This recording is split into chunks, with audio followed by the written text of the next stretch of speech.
The first vibration of my phone felt like a nail dragged across my spine. I wasn't even looking at the family group chat anymore. I'd muted it hours ago after my brother's latest tirade, but instinct made me glance at the screen anyway. And there it was again. His name, bold, glowing, spitting heat. At least some of us have jobs. Some don't just lounge around pretending to start businesses, loudly crying face with tears of joy. The laughing emojis felt like they were carved into my skin. I stared at them while sitting on the edge of my bed, my fingers cold despite the warmth of my room. It was ridiculous how a few digital symbols could feel like a slap, but that's what they were. A slap in front of everyone. My mother. My father. My sister. My cousins. All the quiet participants who said nothing. Mockery served publicly, because private insults weren't enough for him anymore. I didn't type anything back. I didn't have the strength. Instead, I placed my phone face down on the blanket and closed my eyes, trying to breathe through the burn in my chest. Everyone believed I was jobless because I let them believe it, for safety, for privacy, for reasons they would never accept. The world I built, the work I did, the empire I ran quietly behind the scenes, none of it fit the image they held of me. And frankly, I didn't know them proof. But the betrayal still hit hard. What hurt wasn't the lack of recognition. It was the willingness, no eagerness, of my own brother to humiliate me. My throat tightened. Something metallic rose in my mouth. I swallowed it down. I didn't move until the phone buzzed again. But it wasn't the chat. It was a call. My assistant. And her name on the caller ID changed everything. For a moment my stomach dropped, not with dread but with something else. Complicated, blurry, tangled in ways I tried not to analyze. I loved hearing her voice more than I should have. More than was appropriate for a boss. More than I dared to admit to myself. I answered, forcing my voice to steady. Hey. But the tone on the other end wasn't her usual confident calm. She was whispering. Thinking too fast. Breathing unevenly. Ma'am, she said softly. I didn't want to disturb you. But something happened. And I didn't know who else to call. Her voice cracked. Just enough for my heart to tighten. What's wrong? I asked immediately, already sitting upright. She let out a shaky breath. It's the documents from last week. The ones we sent for review. They were forwarded to someone outside the company. I blinked. Forwarded? By who? A pause. A heavy loaded pause. By him, she whispered. The blood drained from my face. My partner. My boyfriend. The man I lived with. The man I trusted with pieces of my world I had never shared with my family. He forwarded sensitive business files. Files that could expose everything. My investments. My ownership. My company's silent influence in several industries. The empire I built quietly and protected fiercely. He wasn't even part of the company. Are you sure? My voice felt thinner than paper. I double-checked. I'm staring at the logs now. His email. His IP. His timestamp. Her breath trembled again. It wasn't a mistake. My body went cold. For a long moment I couldn't speak. Couldn't breathe. Couldn't form anything more than one thought. Why? He knew how protective I was about my work. He knew how deeply I guarded the secrets tied to my business. Especially from my family, who would twist it, exploit it, weaponize it. He knew how much I struggled to trust. And still, he leaked something. To someone. Who did he send it to? I finally managed. But she hesitated. And in that hesitation, something in my chest twisted sharply. Tell me, I whispered. It went to a woman. Not what I expected. Not a competitor. Not a corporate threat. A woman. My pulse thudded painfully. Who is she? I don't know, she said quickly. But her email uses his naming style. The same nickname he uses on his socials. My heart froze. Then very slowly, I understood. Not corporate sabotage. Not a mistake. Not business betrayal. Personal betrayal. Soft. Intimate. Hidden. A betrayal wrapped in the kind of familiarity he would only share with someone close. Someone secret. Someone I didn't know existed. My vision blurred for a second. I pressed a hand to my forehead, elbow on my knee, trying to keep from collapsing inward. You did the right thing telling me, I whispered. Thank you. Silence answered me, soft, nervous silence. Then her timid voice. There's more. Of course there was. There was always more. What else? This wasn't the first time he accessed the files. It wasn't even the second. The world around me tunneled. Tell me everything, I said, my voice steadier than I felt. I traced 4 separate downloads, she said.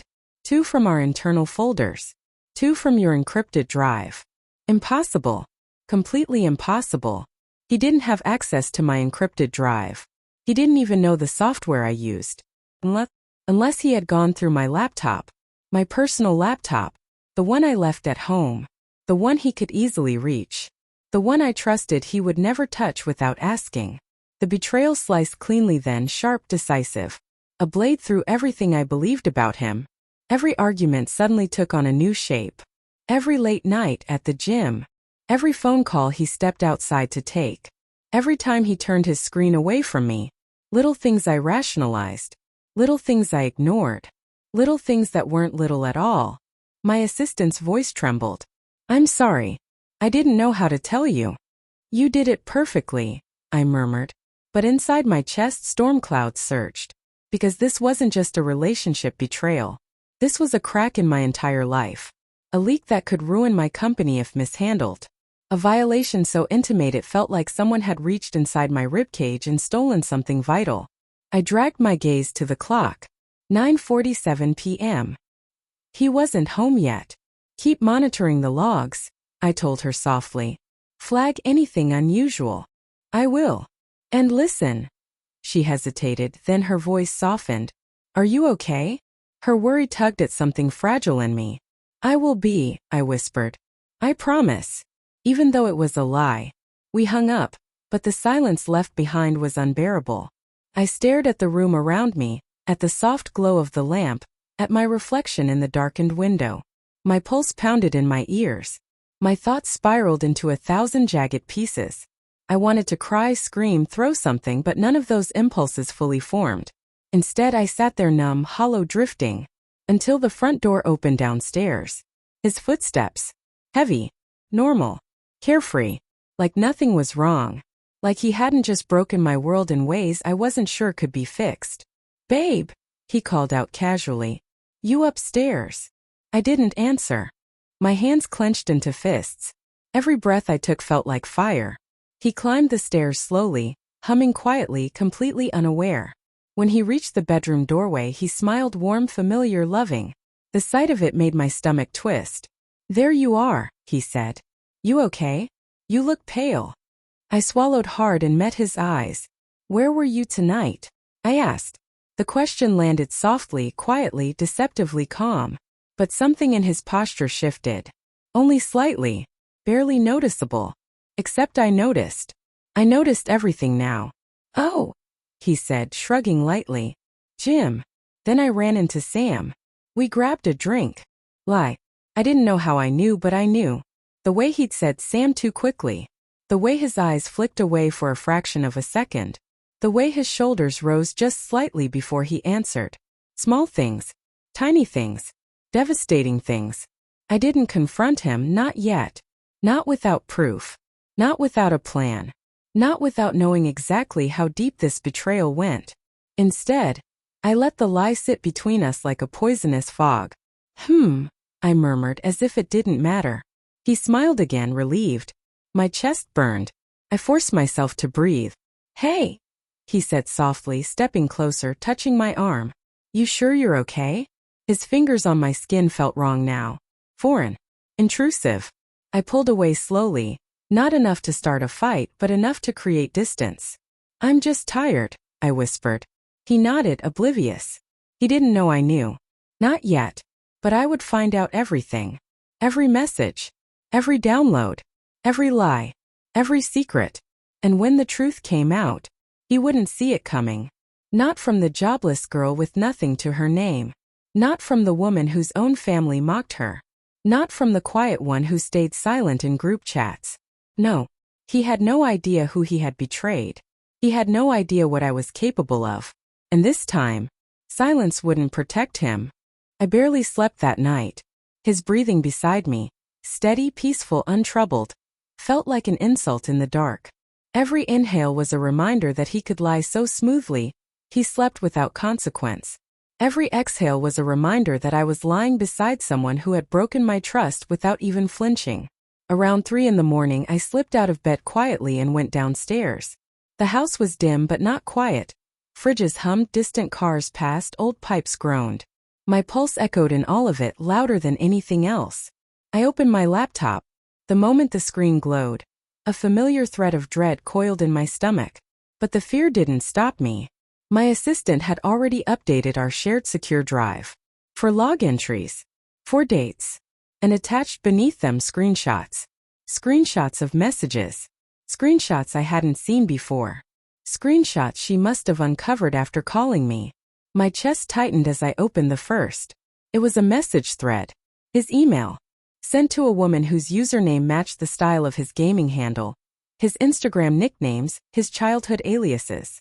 The subject line was harmless. Check this out. But the body wasn't harmless. Attached was the document. One of mine. Followed by a message that made my blood go cold. This is what she's been hiding from everyone. Told you she's not who she pretends to be. Not who she pretends to be.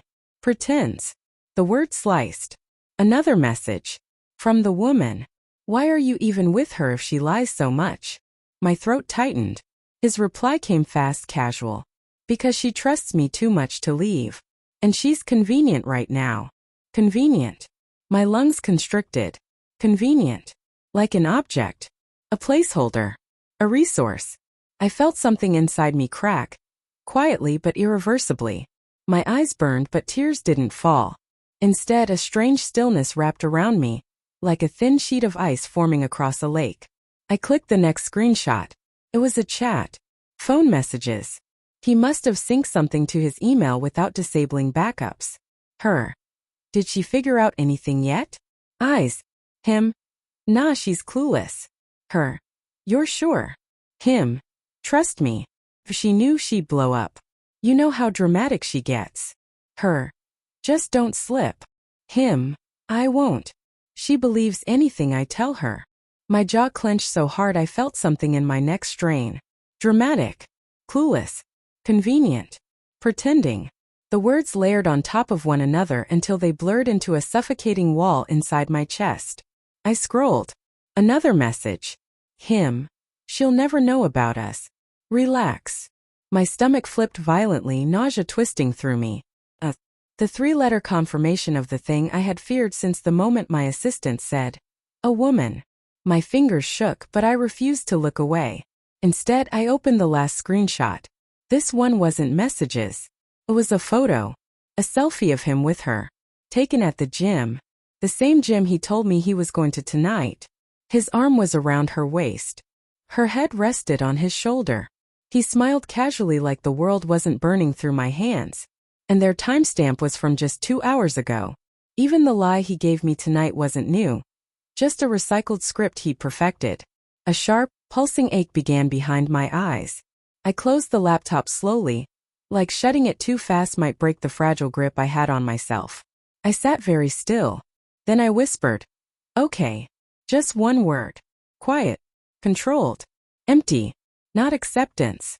Not forgiveness. Not surrender. Promise. A beginning. Because betrayal wasn't new to me. Not from family, not from people who claimed to love me. But this was different. This wasn't gossip or mockery or disappointment. This was calculated. This was cold. This was a person living in my home, eating at my table, touching my body, sleeping beside me, while leaking my personal files and sharing my secrets with another woman. And laughing about it. He didn't just cheat on me. He endangered my work. My livelihood, my safety, my empire. And he thought I was too blind, too fragile, too dependent to notice. A faint smile pulled at the corner of my mouth, not out of joy but something darker, something coiled and simmering in my chest. He underestimated the wrong woman. I stood and returned upstairs. He was still asleep, arms sprawled across the bed like he owned every inch. His face peaceful, bare, human, deceptively soft.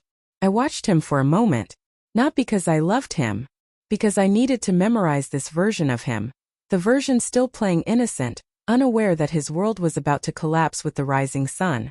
When morning came, he was the one who woke first. He kissed my shoulder, casual, thoughtless. "Morning, babe." I murmured something unintelligible. He showered. He hummed. He changed clothes. He joked about wanting pancakes. He checked his phone with an expression that wasn't guilt. No, he wasn't afraid of being caught. He was only afraid of being bored. When he was ready to leave for work, he leaned in to kiss me again. I turned my head just slightly, letting the kiss land on my cheek instead of my lips. He paused. "You okay?" "Just thinking," I whispered. He smiled like it was cute. Then he left. The moment the front door clicked shut, everything changed. My assistant's name appeared on my phone again, this time in a message. "I found more. I think you should see it." I typed back one sentence. "Bring it to me." 20 minutes later, her car pulled up. She stepped out clutching a folder thick enough to send a chill down my spine. When she saw me, her face softened in worry. "I'm so sorry," she whispered. And for a second the tenderness almost undid me. But I shook my head. "Don't apologize. Just tell me." We sat at the kitchen island. She spread the documents out, each page revealing deeper layers of betrayal. He hadn't just leaked files. He'd forwarded them to multiple accounts. He'd downloaded confidential spreadsheets about investments. He'd accessed communications from my executives. He'd tried, unsuccessfully, to break into payment logs. And then, one document she slid toward me made my stomach drop. It was a contract, drafted by an external company, with his name on it. A contract offering him a payout for delivering verified business intelligence on my company. He'd signed it electronically. He hadn't been cheating just emotionally. He'd been selling me, selling my work, selling my ideas, selling the empire I built while the world mocked me. And the final clause of the contract made my pulse roar in my ears. Upon dissolution of your relationship with the subject, further compensation may be negotiated. He'd planned to leave me. Not now. Not yet. Not until he'd milked me dry. A sound escaped me. Half laugh, half sob, entirely broken. My assistant reached for my hand instinctively. "You don't have to face this alone." Her fingers were warm, firm, steady, grounding. For the first time in hours, my chest loosened enough to inhale properly. I looked at her, really looked at her, and something passed between us. Something quiet, unspoken, dangerous in its tenderness. "I'm not alone," I whispered. She swallowed, and her thumb brushed mine gently. "No," she murmured. "You're not." When I finally let go, she hesitated before pulling her hand back, as though reluctant to lose contact. And warmth flickered inside me. Unexpected, complicated, frightening. Because the betrayal wasn't just his. It was mine too. Mine for craving comfort from someone I shouldn't. Mine for feeling a spark where there should have been only professionalism. But the guilt didn't outweigh the truth. He created this fracture. He shattered trust first. She handed me the last page of the folder. "His meeting is tonight," she whispered. "With them." My breath caught. "Tonight." She nodded. 8 p.m. I traced the address. Of course she did. Of course she was thorough, brilliant, relentless. Of course she cared enough to dig deeper. I stared down at the address. A downtown restaurant. Expensive. Discreet. He wasn't meeting her at a gym tonight. He was meeting someone else. The people he signed the contract with. The people he planned to betray me to, fully, formally, permanently. Something inside me snapped awake. A calmness unlike anything I'd ever felt before. Not rage. Not grief. Something colder. Sharper. Clearer. Purpose. He thought I was blind. He thought I was weak. He thought he could strip me bare and walk away rich. He thought wrong. I stood. My assistant's eyes widened slightly when she saw the shift in my posture. "What are you going to do?" she whispered. I picked up my coat slowly, deliberately. "End this," I said. Not whispered. Not afraid. Her breath caught. "Do you want me with you?" For the first time in hours, I allowed myself to look at her without restraint. Her loyalty. Her fear for me. Her anger on my behalf. Her feelings she tried so hard not to reveal. And the truth slipped from my lips before I could stop it. "Yes." She exhaled, a soft, relieved sound. We drove together. Streetlights streaked across the windshield. My heartbeat echoed like footsteps in an empty hallway. My assistant kept glancing toward me, like she wanted to say something but didn't dare. When we reached the restaurant, we parked across the street. I saw him immediately through the window, laughing, comfortable, sliding a folder across the table toward two men in suits. Selling everything. My assistant's breath trembled beside me. "Are you sure you want to go in?" she whispered. "No," I said. She blinked. "But I'm going anyway." I stepped out of the car. My heels hit the pavement with a sound that felt like an announcement. When I opened the restaurant door, warmth rushed out. Candles flickering, soft music drifting, glasses clinking. He didn't see me at first. But the men did. Their expressions shifted, stiffened, panicked. And he turned. Slowly. Casually. Then froze when he saw me. His face drained of color. "Babe? What are you doing here?" I stepped to the table, calm as ice. My voice didn't shake. "I know." He swallowed. "Know what?" "Everything." Silence fell like a dead weight. The men exchanged a glance, fear flickering in their eyes. My assistant stood behind me, quiet but unshakable. I reached into my coat and placed a folder on the table, my own folder. Their contract. His signature. Their promises. All of it. His face crumpled. Wait, I can explain." "No," I said softly. "You can't." He stood abruptly, knocking his chair back. "It's not what it looks like." "It's exactly what it looks like." Tears filled his eyes, desperation, fear, loss. But not love. Not remorse. Not enough. "You were supposed to trust me," he whispered. I smiled. Cold. Final. "I did," I said. "And that was my mistake." And then I stepped back. Not because I was afraid. Because I was done. I turned, walked out of the restaurant, and didn't look back even once. Outside, the night air hit me like a revelation. My assistant approached quietly. "Are you okay?" she whispered.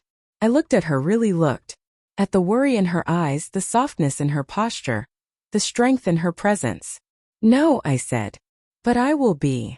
She exhaled shakily. "Good. Thank you. For everything." She hesitated. Then, brave but trembling, she said softly, "You deserve someone who won't betray you." I held her gaze.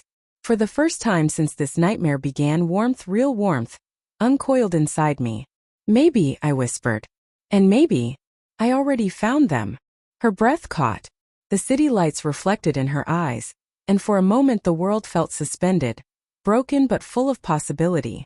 A beginning carved from betrayal. A future rising from ashes. A truth forged in fire. And for the first time all night, I didn't feel alone. I felt free.